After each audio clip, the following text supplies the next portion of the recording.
Mimi Mwai Kibaki naapa kwamba nitatenda kazi zangu za urais wa Jamhuri ya Kenya kwa uaminifu na kutimiza wajibu wa kazi hizo. Ewe Mwenyezi Mungu unisaidie.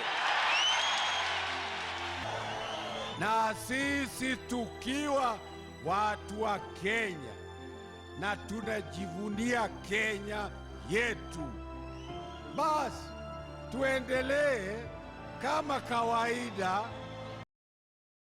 It is no secret that after nearly 50 years as a lawmaker, where he doubled up as head of state for the last decade, President Mwai Kibaki is a few weeks away from retirement.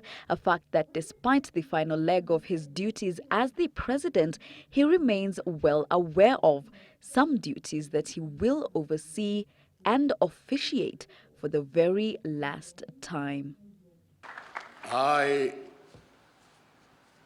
So many people are fond of reminding me that I am soon going to retire.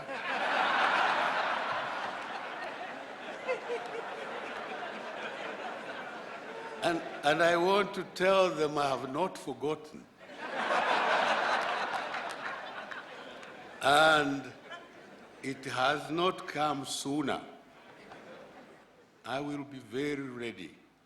Yes, President Kibaki, who is winding up his 10-year tenure as the Commander-in-Chief of Kenya's Defense Forces and head of state, asserts he is ready for his exit from State House.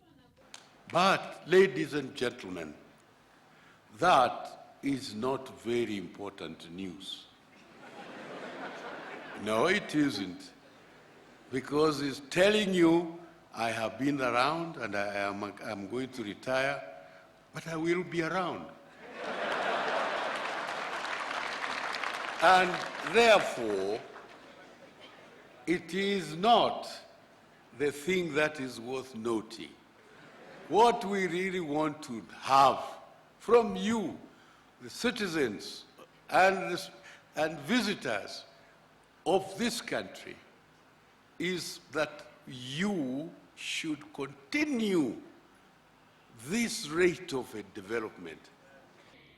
It is his legacy that he maintains should serve as a challenge to the incoming leadership, one that he says remains the obligation of all and sundry to ensure the development agenda he prides himself in initiating during his term is carried through in days going forward. Case in point, Konza City, where he officiated the groundbreaking of Kenya's pioneer Techno City. This rate, think of building the next city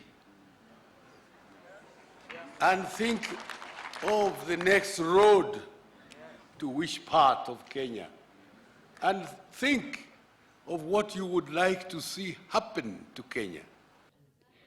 And one of his key anchors in his tenure as a president.